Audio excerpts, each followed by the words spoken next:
नमस्कार। NCDEX IPFT academy में आपका स्वागत है। एनसीडीएक्स आईपीएफटी एकेडमी के इस 5वें अध्याय में हम बात करने जा रहे हैं एक बहुत ही महत्वपूर्ण कमोडिटी की। एक ऐसी कमोडिटी जिससे आप और हम सब परिचित हैं और जिसे जब भी हम घर से बाहर निकलते हैं, या कहा जाए कि हम जब घर में भी रहते हैं, तो एक तरह से हर समय हम उस कमोडिटी को या तो देखते हैं या कहीं ना कहीं उससे प्रभावित होते हैं। ये कमोडिटी है स्टील। यानी हम समझ सकते हैं कि घर से लेके और पुल हो या चाहे कोई फैक्ट्री हो, कोई भी रेल हो, विमान हो, जहाज हो, हर जगह स्टील के बिना हम किसी भी न देश के विकास की कल्पना कर सकते हैं और न ही किसी आधारभूत ढांचे की कल्पना कर सकते हैं। लेकिन जब इस स्टील की बात बाजार के लिहाज से की जाती है, कमोडिटी मार्केट के लिहाज से की जाती है, या कहा जाए कि कमोडिटी ट्रेडिंग के लिहाज से की जाती है, तो ये बात उतनी सरल और सहज नहीं होती है जितनी जब हम इंफ्रास्ट्रक्चर के लिहाज से स्टील पर बात करते हैं तब होती है। क्योंकि स्टील के डिमांड और सप्लाई का जो सीधा तार है वो अंतरराष्ट्रीय बाजारों से जुड़ता है। यानी केवल जो डोमेस्टिक बाजार हैं, जो भारत के बाजार हैं, वहीं से नहीं, बल्कि दुनिया के जो दूसरे कई देश हैं उनके बाजारों से भी स्टील की कीमतों के, उसकी डिमांड और सप्लाई के तार सीधे तौर पे जुड़ते हैं। तो स्टील इंडस्ट्री कुल मिलाकर कैसे काम करती है, और जब स्टील पे ट्रेडिंग के लिहाज से, कमोडिटी ट्रेडिंग के लिहाज से बात करने की नौबत आए, तो कौन से वो महत्वपूर्ण पहलू हैं जिन पर ध्यान रखना चाहिए, इन सब बातों पर हम एनसीडीएक्स आईपीएफटी एकेडमी के इस अध्याय में चर्चा करेंगे, उसे समझेंगे। और इन सब बातों को समझने के लिए जिस एक शख्सियत को आज हमने अपने साथ जोड़ा है, उनसे आपका परिचय करा देते हैं। हमारे साथ इस समय रमेश अग्रवाल जुड़ रहे हैं। रमेश अग्रवाल को स्टील इंडस्ट्री के बारे में जानने वाला हर कोई जानता है। रमेश अग्रवाल रायपुर से आते हैं और रियल इस्पात एंड पावर लिमिटेड के डायरेक्टर हैं।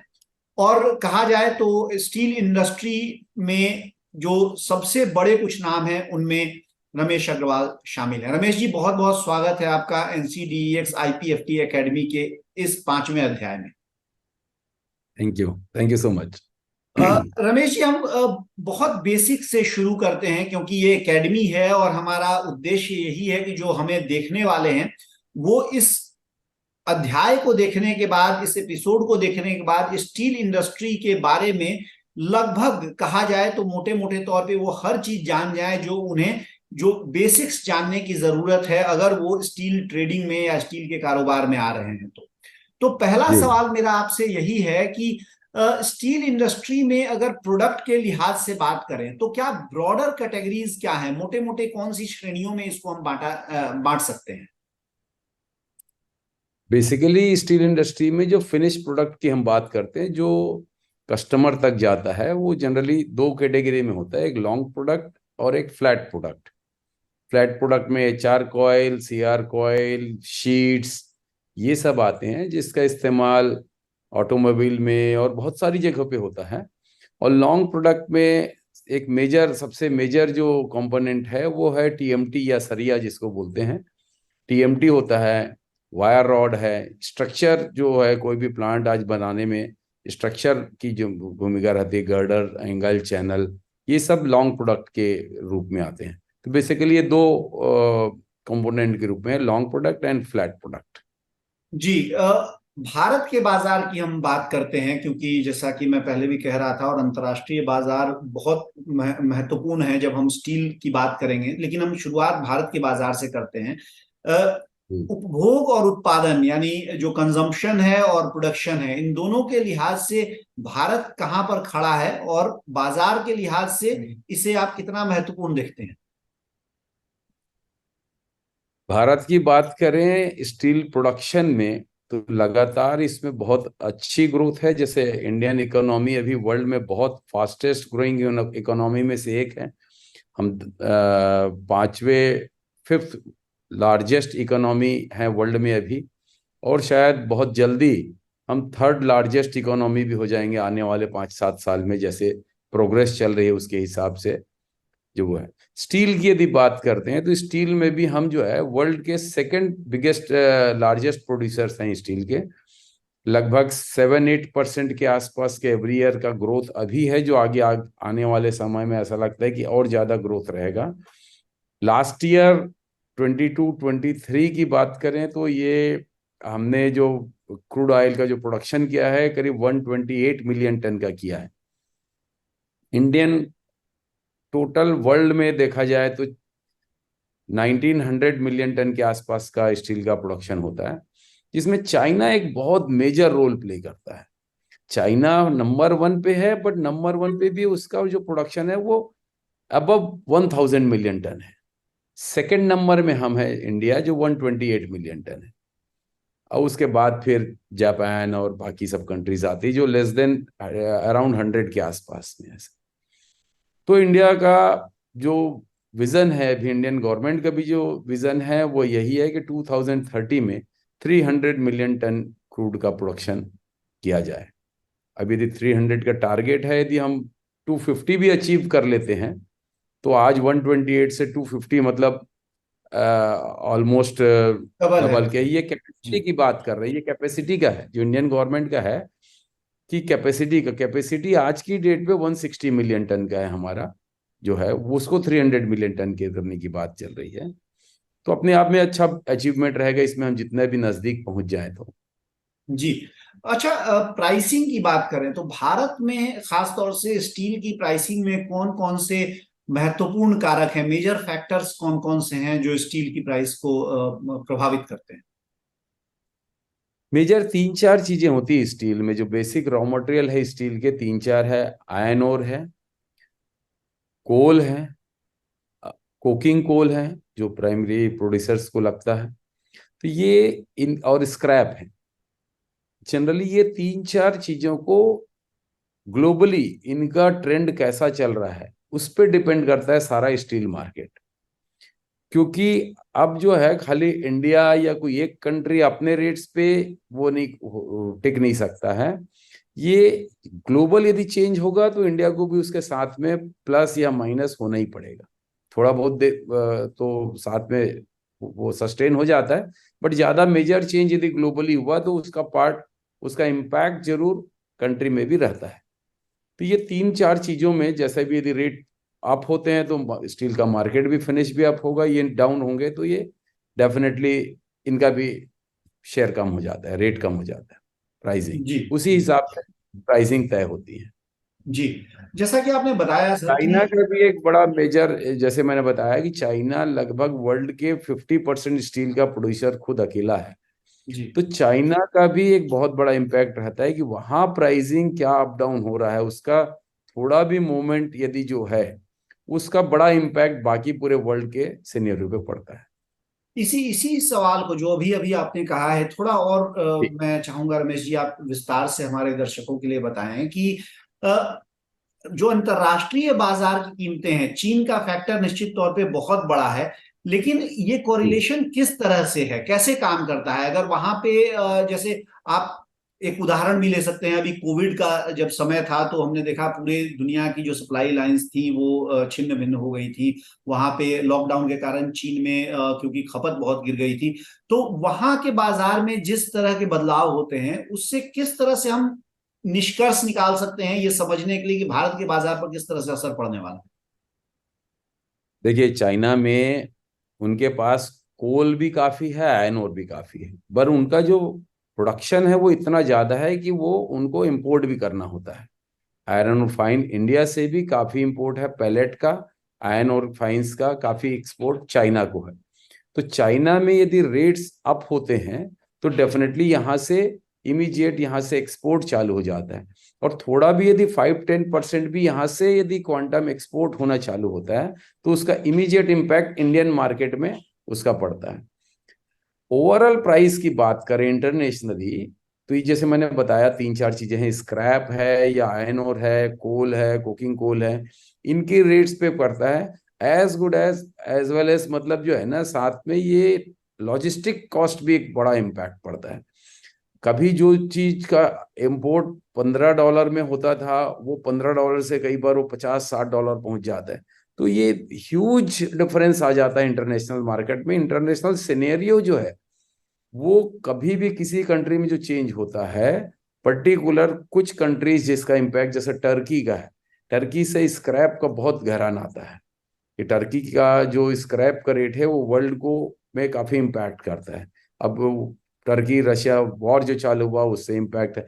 तो कोई भी कभी किसी की माइंस में बहुत ज्यादा बारिश हो जाती है तो माइंस में पानी भर जाता है, तो वहां पे जो एस्केलेशन है वो काफी कम हो जाता है, प्रोडक्शन कम हो जाता है माइनिंग का।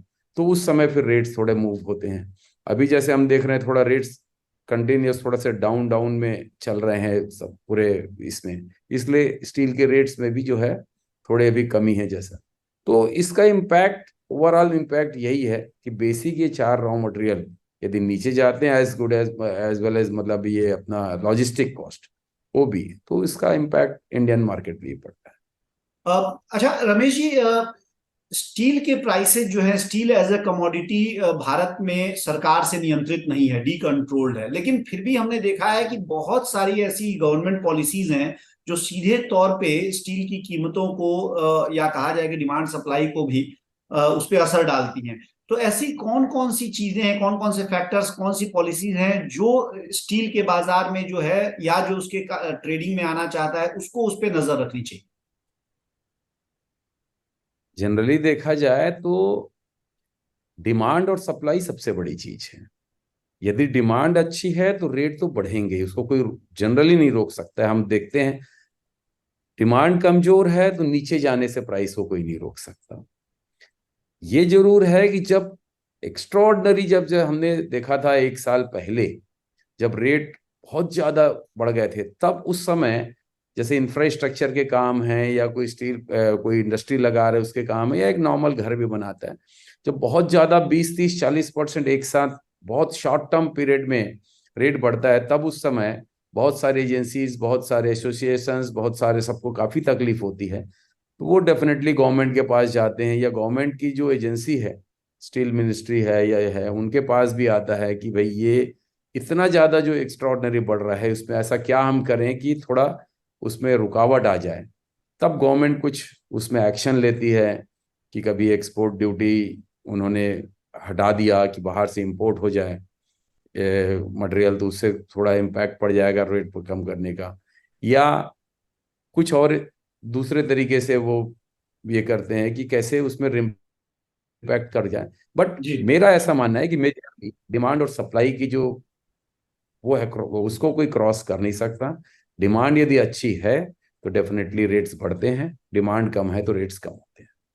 अच्छा, अगर स्टील एज ए इंडस्ट्री की बात हम करें तो उसके विकास के लिए, उसको आगे बढ़ाने के लिए और जो भी प्रॉब्लम्स उसकी हैं उनको हल करने के लिए सरकार की ओर से आप किस तरह के कदम सरकार उठा सकती है? सरकार के पास क्या स्कोप, क्या है उसको ठीक करने के लिए?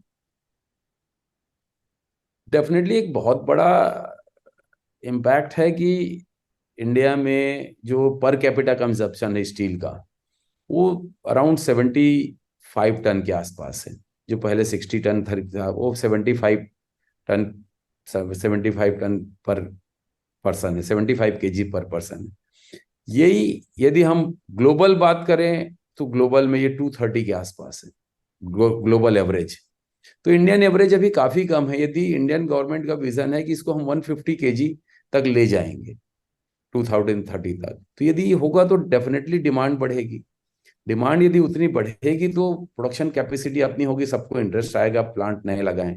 क्योंकि अब प्लांट नए लगाने में है तो गवर्नमेंट की जो स्टेप की बात है वो सबसे बड़ा स्टेप है ईज ऑफ डूइंग बिजनेस।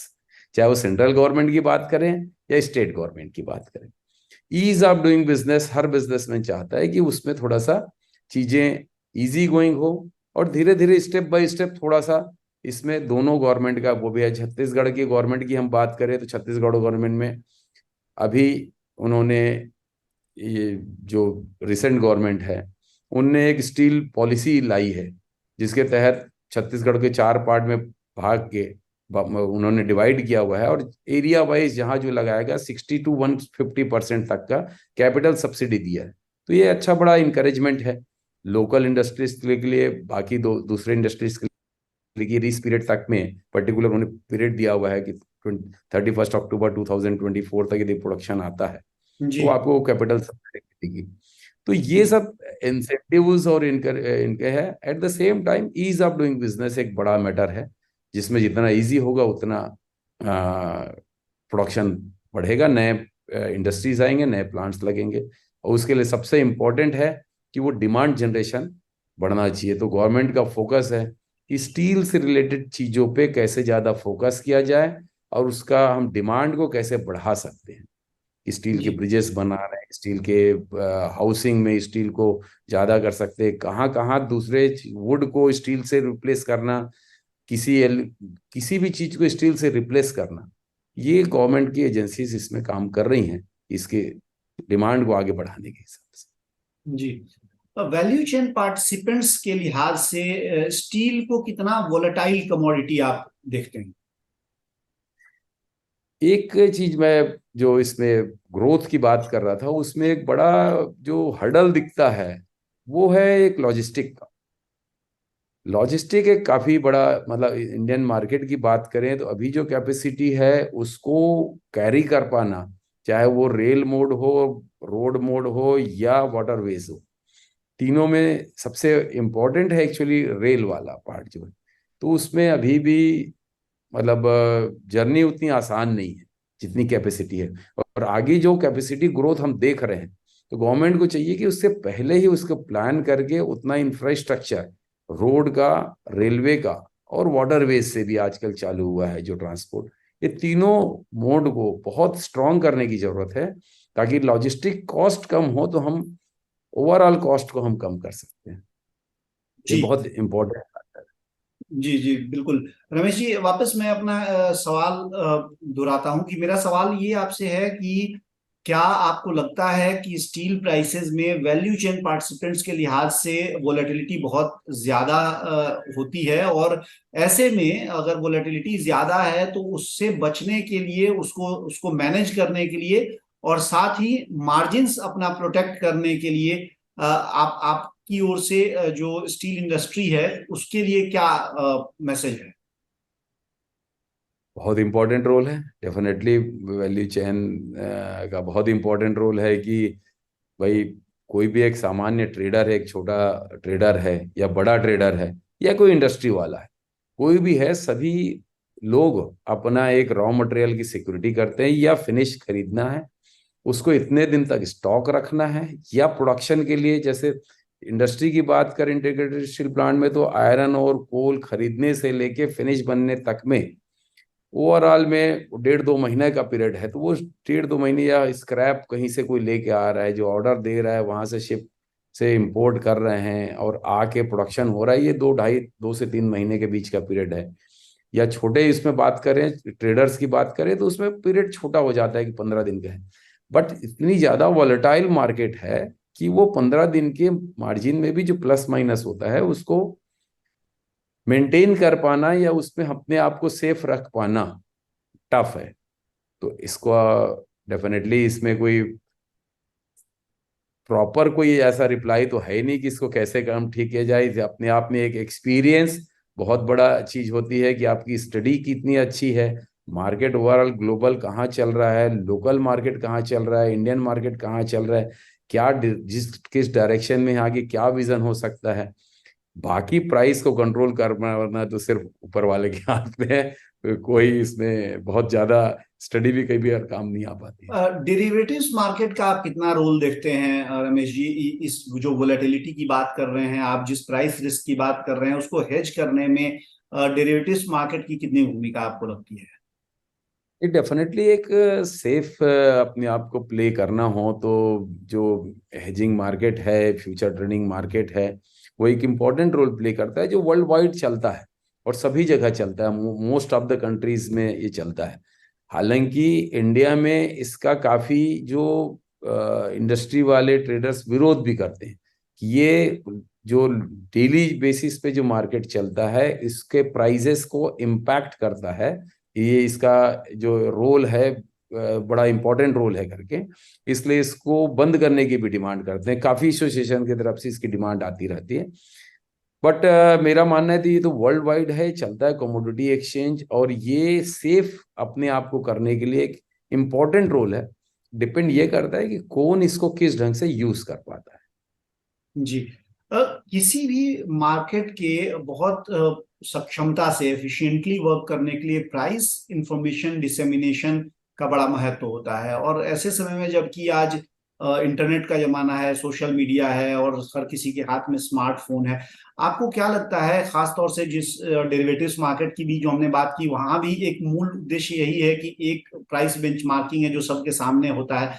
तो इस बदले हुए दौर में और ये जो प्राइस डिसेमिनेशन के ये जो नए नए साधन हैं जिनके कारण की रियल टाइम में आपको पूरी दुनिया के जो भी बदलाव हैं प्राइसेस में वो आपके पास आते रहते हैं, उसकी आप कितनी भूमिका देखते हैं जो भारतीय बाजार है और जो भारतीय बाजार के जो पार्टिसिपेंट्स हैं, मार्केट पार्टिसिपेंट्स हैं, उनके लिहाज से? नहीं, डेफिनेटली बहुत बड़ी भूमिका है। पहले के जमाने में और आज बदलती हुई डिजिटल मार्केट में या डिजिटल जो वर्ल्ड है, इसमें आपके टिप्स में आपके पूरा इंफॉर्मेशन है। और टिप्स में इंफॉर्मेशन सिर्फ अपने शहर की या अपनी स्टेट की नहीं, पूरे कंट्री की और इंटरनेशनल की है। कहाँ अगले 1 घंटे के अंदर क्या मार्केट हुआ, लास्ट 1 मंथ 1 घंटे में क्या हुआ, कहाँ क्या रेट चेंज हुआ, अभी इसका क्या इम्पैक्ट आना है। तो वही मैंने पहले भी बताया लास्ट क्वेश्चन में भी कि ये इंफॉर्मेशन को एक्सेस करना बहुत इजी है। इसके बाद स्टडी करना, हिस्ट्री को देखते हुए कैसा मूवमेंट जाएगा उसके हिसाब से असेस कर पाना, ये सेकंड एस्पेक्ट है। बट रेट को बहुत ज्यादा कोई समझ नहीं पाता है कि कैसे ये मूव करता है और कैसे होगा, ये प्रिडिक्ट कर पाना बहुत टफ है ये। जी रमेश जी, ये बहुत महत्वपूर्ण आपने बात कही है कि रेट का मूवमेंट जो है उसको समझ पाना बहुत कठिन है। और यही मुझे लगता है कि किसी भी बिजनेस में सफलता और असफलता के बीच में यही फर्क भी लेके आता है।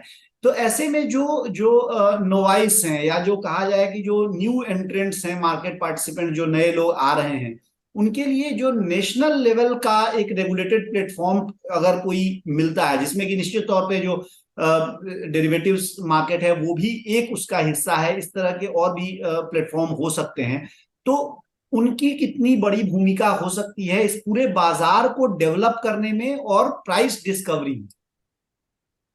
ये डेफिनेटली भूमिका बहुत इंपॉर्टेंट भूमिका है ये इसलिए क्योंकि बहुत सारे माध्यम हैं इंफॉर्मेशन के। उसमें से एक माध्यम ये भी है कि कोई नया ट्रेडर है मार्केट में, ये आ रहा है तो उसको एक पता चलता है, एक हिस्ट्री मिलती है कि भाई इस मंथ में जनरली मार्केट ऐसा रहता है। इसके बाद मॉनसून सीजन में जनरली हम देखते आए हैं पिछले 15-20 साल के यदि हिस्ट्री निकालें, मॉनसून सीजन में धीरे धीरे निकलता है। अक्टूबर नवंबर के बाद मार्केट में डिमांड बढ़ती है, सब बारिश खत्म हो जाती है, धान फसल सीजन खत्म होता है तो सब उसके बाद डिमांड बढ़ती है जो मार्च अप्रैल तक तो रहती है या जून तक के रहती है।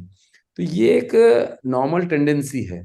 इसको और जितना डिटेल स्टडी करने को जो मटेरियल मिलता है वो अपने आप में एक बिजनेस में अपने आप को सेव करने में या आगे बढ़ाने में या लॉस को कम करने में या प्रॉफिट को बढ़ाने में डेफिनेटली सहायक हो सकता है।